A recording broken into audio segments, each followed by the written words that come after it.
एक ऐसा secret operation जिसे पिछले 18 महीनों से प्लान किया जा रहा था, और फिर एक ऐसा खतरनाक हमला जिसने पूरे रशिया की फौजी ताकत के परखच्चे उड़ा दिए, और एक छोटा सा कंट्री जिसने एक सुपर पावर को उसके घर के अंदर घुसकर मारा। जी हाँ, मैं बात कर रहा हूँ ऑपरेशन वेब स्पाइडर की, इसे 1 जून 2025 को यूक्रेन ने रशिया के खिलाफ लॉन्च किया था। और सिर्फ चंद घंटों के अंदर ही पूरी जंग का नक्शा ही चेंज हो गया। जहां पहले पूरी दुनिया ने मान लिया था कि यूक्रेन ये जंग हार चुका है और आने वाले टाइम में रशिया यूक्रेन पर कब्जा कर ही लेगा, तो तभी यूक्रेन ने अपनी समझदारी से पूरी दुनिया को हैरान कर दिया। तो अभी ये ऑपरेशन वेब स्पाइडर है क्या, और इसमें रशिया का कितना नुकसान हुआ है, और क्या रशिया जवाबी हमला करेगा या नहीं, और अगर बाजी रशिया के हाथ से निकलती हुई नजर आई तो क्या रशिया अपने न्यूक्लियर हथियारों का यूज कर सकता है या नहीं। लेकिन यहाँ पर सवाल ये उठता है कि रशिया और यूक्रेन के दरमियान जंग की असल वजह है क्या, और आखिर क्यों दोनों साइडों में लाखों लोग मरने के बावजूद अभी तक सीज फायर नहीं हो पाया। आखिर कौन चाहता है कि रशिया और यूक्रेन के दरमियान जंग चलती रहे और कभी भी सीज फायर ना हो। तो आइए फिर रशिया और यूक्रेन की इस वार हिस्ट्री और इस ऑपरेशन वेब स्पाइडर को गहराई से समझते हैं आज की इस वीडियो में। Ukraine's drone attacks that target military air bases inside Russia. After the large-scale special operation, Ukrainian drones and missiles targeting 4 Russian military air.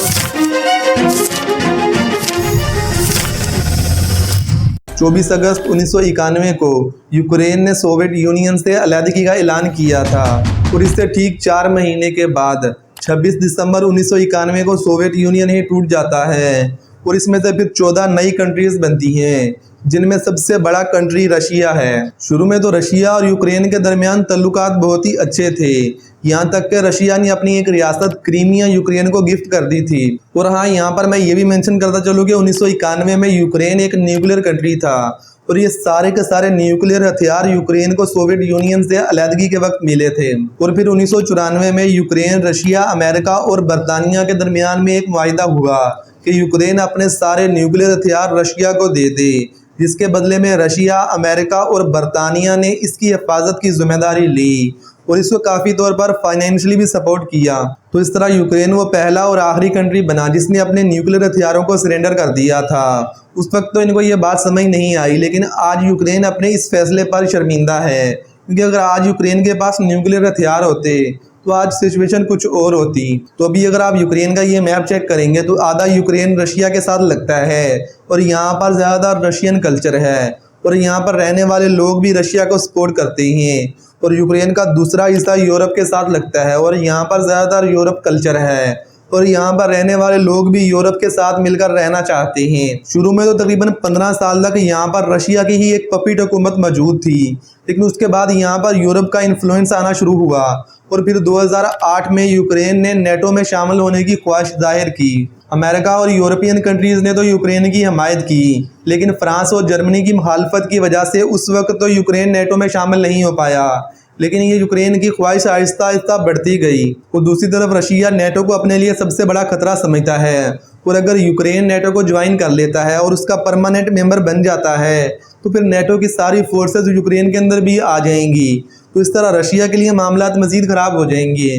तो इसलिए रशिया ने तंग आकर 2014 में यूक्रेन पर हमला कर दिया, और क्रीमिया की वो रियासत जो पहले यूक्रेन को गिफ्ट में की थी वो उससे वापसी छीन ली। तो इस तरह इस वजह से दोनों के अंदर ये मामलात ख़राब हो गए। और फिर 2019 में यूक्रेन ने अपने कॉन्स्टिट्यूशन में एक अमेंडमेंट की और नेटो में शमूलियत को अपना एक कौमी और मुस्तकबिल हदफ बना लिया। और दूसरी तरफ रशिया ने यूक्रेन को अपनी ये जिद छोड़ने के लिए बहुत समझाया, लेकिन यूक्रेन के सर पर तो नेटो में शमूलियत का भूत सवार था। और फिर 24 फरवरी 2022 को रशिया ने यूक्रेन के खिलाफ फुल फ्लेज वार का आगाज कर दिया। Russia overnight launched its long-anticipated attack on Ukraine, striking military posts across the country. और फिर सितंबर 2022 में यूक्रेन के प्रेसिडेंट व्लादिमीर ज़ेलेंस्की ने बाकायदा तौर पर नेटो में शामिल होने के लिए अपनी दरख्वास्त दे दी। लेकिन नेटो के कुछ कंट्रीज़ ने इस वक्त एहतियात बरती, क्योंकि इस वक्त यूक्रेन की नेटो के अंदर शमूलियत नेटो की बराह रास्त रशिया के साथ एक जंग की बड़ी वजह बन सकती थी। और इसीलिए यूक्रेन आज तक ऑफिशियली नेटो के अंदर शामिल नहीं हो पाया, क्योंकि ये जंग तो अभी भी जारी है। लेकिन फिर भी तमाम यूरोपियन कंट्रीज़ यूक्रेन को सपोर्ट कर रही हैं। और उसको जदीद से जदीद असला दे रही हैं ताकि वो रशिया के खिलाफ अपनी जंग को जारी रखे।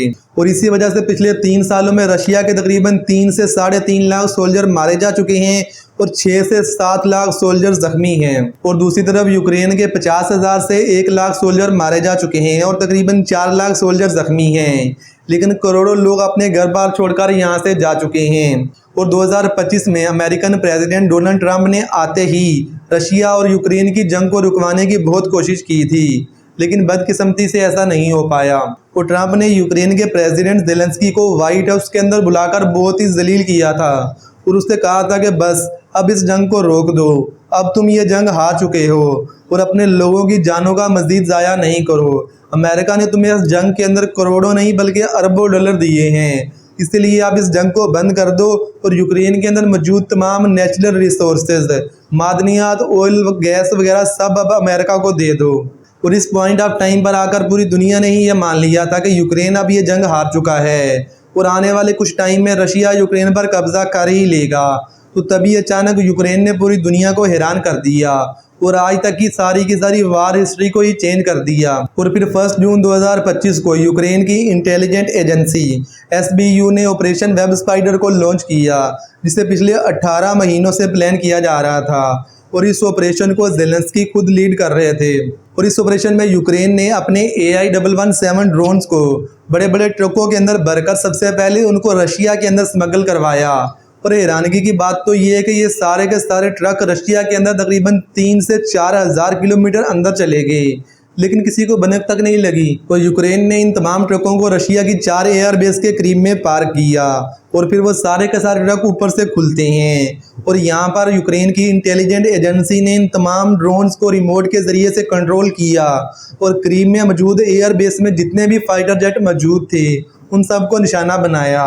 यूक्रेन के इस हमले में रशिया के तकरीबन 41 फाइटर जेट निशाना बने, जिनमें से 13 तो मुकम्मल तौर पर ही तबाह हो गए और रशिया के लॉन्ग रेंज मिसाइल सिस्टम को भी नुकसान पहुंचा है।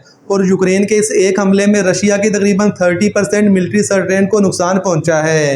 अगर इसको हम ओवरऑल एस्टिमेट करें तो यूक्रेन ने सिर्फ एक हमले में रशिया के $7 बिलियन का नुकसान किया है। और यूक्रेन के इस हमले के बाद रशिया पूरी तरह पागल हो चुका है और उससे अगले ही दिन रशिया ने 400 ड्रोन और तकरीबन 45 मिसाइल के साथ दोबारा यूक्रेन के ऊपर हमला कर दिया है। लेकिन यहाँ पर एक बड़ा सवाल ये उठता है, क्या रशिया अपना यहाँ पर न्यूक्लियर वेपन का यूज़ कर सकता है या नहीं? देखिए, अगर तो रशिया ने यूक्रेन को आसानी से हैंडल कर लिया फिर तो रशिया इस जंग के अंदर न्यूक्लियर हथियारों का यूज़ नहीं करेगा। लेकिन अगर बात रशिया की बका पर आ गई तो फिर रशिया किसी हद तक भी जा सकता है और ये जंग एक न्यूक्लियर जंग के अंदर भी कन्वर्ट हो सकती है। लेकिन यहाँ पर सवाल ये उठता है कि पिछले 3 सालों से ये जंग जारी है तो अभी तक यहाँ पर सीज फायर क्यों नहीं हुआ? आखिर वो कौन है जो चाहता है कि यहाँ पर कभी भी सीज फायर नहीं हो और यहाँ पर जंग चलती रहे? देखिए, जितने भी यूरोपियन कंट्रीज़ हैं वो सारे के सारे यूक्रेन को सपोर्ट कर रहे हैं क्योंकि वो कभी चाहते ही नहीं है यहाँ पर सीज फायर हो। वो चाहते हैं कि हमेशा यहाँ पर जंग चलती रहे और इसी जंग में उनका फ़ायदा है, क्योंकि ये अगर जंग चलती रहेगी तो इसमें रशिया की इकोनॉमी नीचे आएगी, जैसा कि हमें पिछले 3 साल के अंदर देखने को मिला है। पिछले 3 साल में रशिया के अंदर काफ़ी सारे क्राइसिस देखने को मिले हैं और उनकी इकोनॉमी भी काफ़ी हद तक नीचे आ गई है। अगर रशिया यहाँ पर कमज़ोर होगा तो इसी में यूरोप की बका है। और दूसरी बात यह कि यूक्रेन के अंदर काफ़ी सारे नेचुरल रिसोर्सेज हैं और इनके ऊपर पूरे के पूरे यूरोपियन कंट्रीज़ की नज़र हैं, इसलिए वो कभी नहीं चाहेंगे कि ये जंग ख़त्म हो और इस जंग के बाद रशिया यूक्रेन के ऊपर कब्ज़ा कर ले, इसीलिए वो हमेशा यूक्रेन को सपोर्ट करते हैं। आई होप कि आपको ये वीडियो अच्छी लगी होगी। अगर आपको ये वीडियो अच्छी लगी है तो आप इस वीडियो को एक लाइक और चैनल को सब्सक्राइब कर सकते हैं। और इससे पहले मैंने पहलगाम और फ़लस्तीन इसराइल के कॉन्फ्लिक्ट पर भी एक वीडियो बनाई है, अगर आप चाहें तो आप उस वीडियो को भी जाकर देख सकते हैं।